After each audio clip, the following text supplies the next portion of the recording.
Welcome back to a special video. I wanted to talk about the company Fleer and all the cards of one of my favorite players, of Cal Ripken Jr. But I want to give a little backstory of the Fleer Corporation. In 1885, they were started as a candy company, more so a bubblegum company, which we know today is Double Bubble. Sometimes you'll see baseball players when they're celebrating walk-offs and stuff like that, dumping a tub of Double Bubble over somebody's head. So over the years, they tried to get into doing baseball cards, and they started some in the 20s and 30s, and in the 60s they had a few sets. I've looked at some of those, but they're a strange set. I think one of the first sets they had was like the 59 or 60, and it looked like it was all Ted Williams cards and stuff. So they continued going on where they would try to do some baseball, football stuff, but ran into problems with Topps and having exclusive rights, and a judge saying, well, you can only sell it with gum, and Topps has the rights to that. And it went back and forth and back and forth and back and forth and stuff like that. And over the time, Fleer tried to do some other things, you know, different trading cards, and they decided, well, how about doing some stickers and stuff like that? So they were stuck doing like the AFL at one time, and they tried to since 1968, Fleer was approached by the Major League Baseball Players Association, brand new union they had at the time, started. They were in a dispute with Topps over player contracts and offered Fleer exclusive rights clear back to night. They'd have to wait from 68 to 73, so that's kind of like what's happening right now with Fanatics taking over all the rights. They bought out Topps so they could have those, and they're going to have the rights to baseball, or to football and basketball soon. Panini no longer has the rights to the Players Association for baseball. And so at that time, you know, they thought, well, 5 years, that's a long time to wait. So like, I think at the end of 2025 season, they'll have all of the rights for football, basketball, baseball within the Fanatics empire that they're starting to grow. But Fleer decided, no, that would be too far in the future, and they declined, so which was a bad idea for them, because they returned to the union in 75 with a proposal to sell satin patches of players with oversized baseball cards. But the MLB and Topps had settled all their differences at the time, and they're just like, no, that's not what we want. So Topps reached an agreement that gave Topps the right of refusal on such offers. So Topps said no, passed on the opportunity, and said did not think the product would be successful that Fleer was coming up with. So in 75, Fleer asked for Topps to waive its exclusive rights and allow Fleer to produce sticker stamps or other small items active baseball players. Topps refused that too, so they were shutting them out. And so about this time, they decided they were gonna like go to court with Topps and say, no, you've got a monopoly, and that's not cool.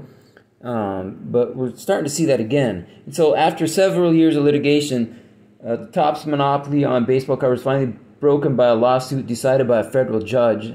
His name was Clarence Charles Newcomb. In 1980, he said the judge, Topps monopoly on baseball cards was finally broken. And so he said other companies had come in. That's where Donruss and Fleer came in, started doing stuff. But then in 1981 or whatever it was, they came back and said, no, we decided that just because, you know, Fleer wanted to sell their gum inside the pack. They said, no, that's only something that Topps could do. Okay, so the court ordered the union to offer the group for licensing for baseball cards to companies other than Topps.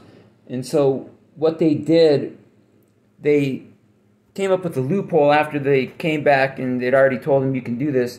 Can't sell that kind of stuff in there. No more gum, that's just Topps. So Fleer went with stickers, and Donruss, as we know, went with puzzle pieces eventually. And so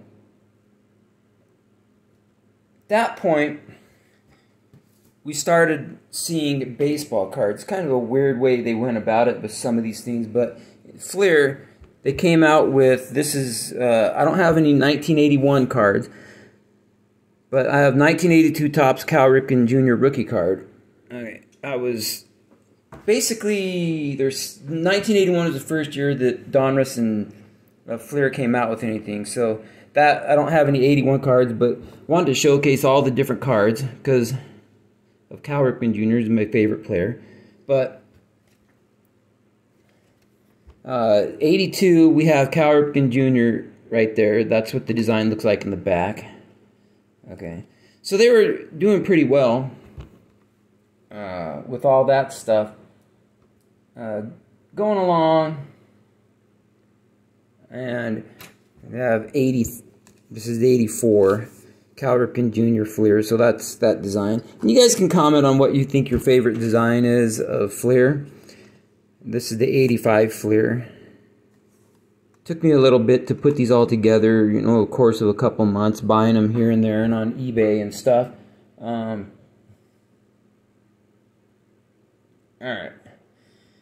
Then we have 1986 Fleer. The 87 design. And the 88 design, which is probably one of my least favorite, followed by the 89 design coming up. But, okay, so the Fleer family in 1989 sold Fleer to John W. Fleer, the Fleer family. Frank Fleer's descendants sold it to John W. Fleer and Charterhouse Investments for $70 million. Okay, so they were changing hands there. Alright, so in 1989, one of my least favorite designs, but people like to go after that for the, you know, Ken Griffey Jr. rookie card that's in there. 1990, not a bad design. And a lot of people say the 91 Fleer design, one of the ugliest cards out there. I don't know why they decided to go like this, but some of the designs of cards back in the early 90s, I don't know what people were thinking. So, interesting side note about this card is I've opened exactly 2 hobby boxes in my lifetime, back when I was a teenager and one a few years ago, and I still have never pulled this card, so I had to go and get this card. I'm like a couple cards short on the full set on that. So, in the early 90s, in 1992, Marvel Entertainment purchased the company for $540 million. Marvel purchased another card company. They purchased Skybox, and Skybox was doing a lot of basketball cards back then when I was collecting as a teenager. So they got Skybox for $150 million. So Fleer Skybox reduced its push into all retail chains to start its hobby bullpen program. So one of the things is other hobby dealers in the 90s were getting upset because Fleer was wanting to push into Walgreens or Rite Aid and stuff like that, more retail stores, and they just weren't wanting to do that, or whatever the case may be. So we had the 93 Fleer, not a bad design, with Cal Ripken Jr. here. You look at that. And then we have the 94 Fleer. Okay. Alright. And around this time, things start getting crazy with Fleer. And of course also with some of the other companies. So this is 95. Alright. Interesting design there. Alright. Alright, 1996 was an interesting year. We have 96 Fleer here. Alright, I'll show you the backs of those. Kind of an interesting, I just wanted to get one of every base card that Cal Ripken had for Fleer, Donruss, and Topps. And, you know, researching all this, you learn some stuff. So in 1996, Marvel ended bankruptcy. Fleer was directly hurt by the strike in '94 and prolonged lockouts in the NBA. By that time, I was heading off to college, and like a lot of other people my age, just kind of got out of collecting altogether. So, in 1997, That's what it's going to tell you. There's Cal Ripken's 97 card. Alright. Interesting stuff here. Okay, we'll put 97 there. Alright. 1997, Marvel formed its Marvel Entertainment Division, or Enterprise Division, headed by President and CEO Scott Martin. Okay, so doing all that stuff. Fleer was placed on the market by Marvel at an asking price of $30 million. Fleer exited bankruptcy, so they were going through bankruptcy along that time with some other groups. On October 1st, in February 1999, Fleer Skybox was sold to a corporation owned by Alex Grass and his son Roger. So, what I found on there is they went from, you can notice this on the top of the card, they wanted to call the set, I don't know why they did this, they went from Fleer and called the cards Fleer Tradition. Alright, so we have Fleer Tradition now instead of just Fleer. And that's the 98 card. And then we have the Fleer Tradition 99. The back of that. Put them up there. And we have the 2000 Fleer. I have a copy of this that was put out by Twizzler. It's the exact same card, only on the back it says Twizzler down here instead of Fleer, I think. And then we have the 2001. This would have been his very last year, I believe.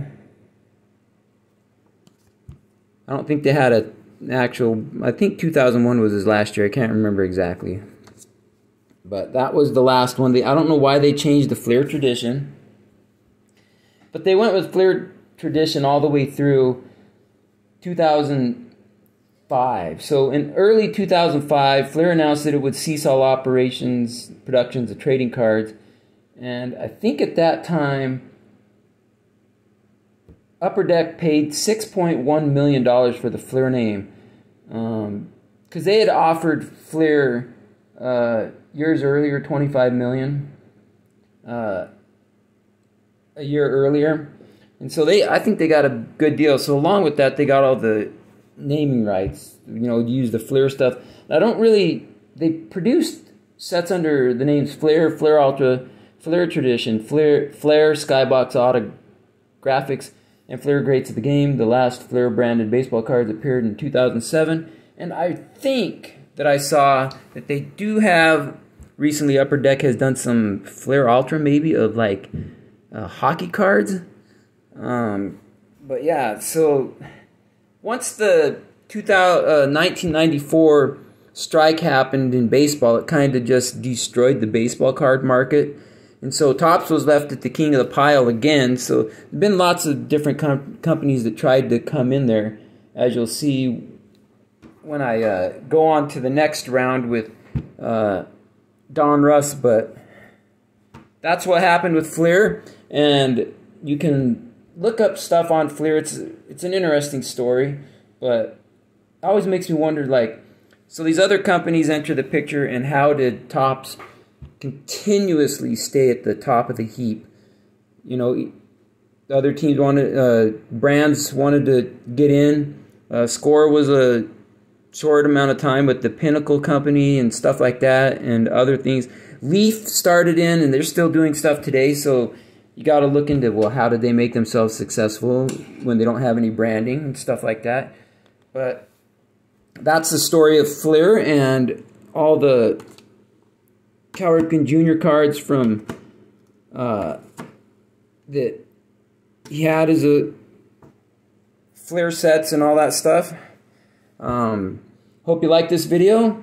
Let me know what you thought and about that. And if you have any favorite Fleer cards that you ever collected over time, put that in the comments. And thank you for watching, and we will see you on our next video.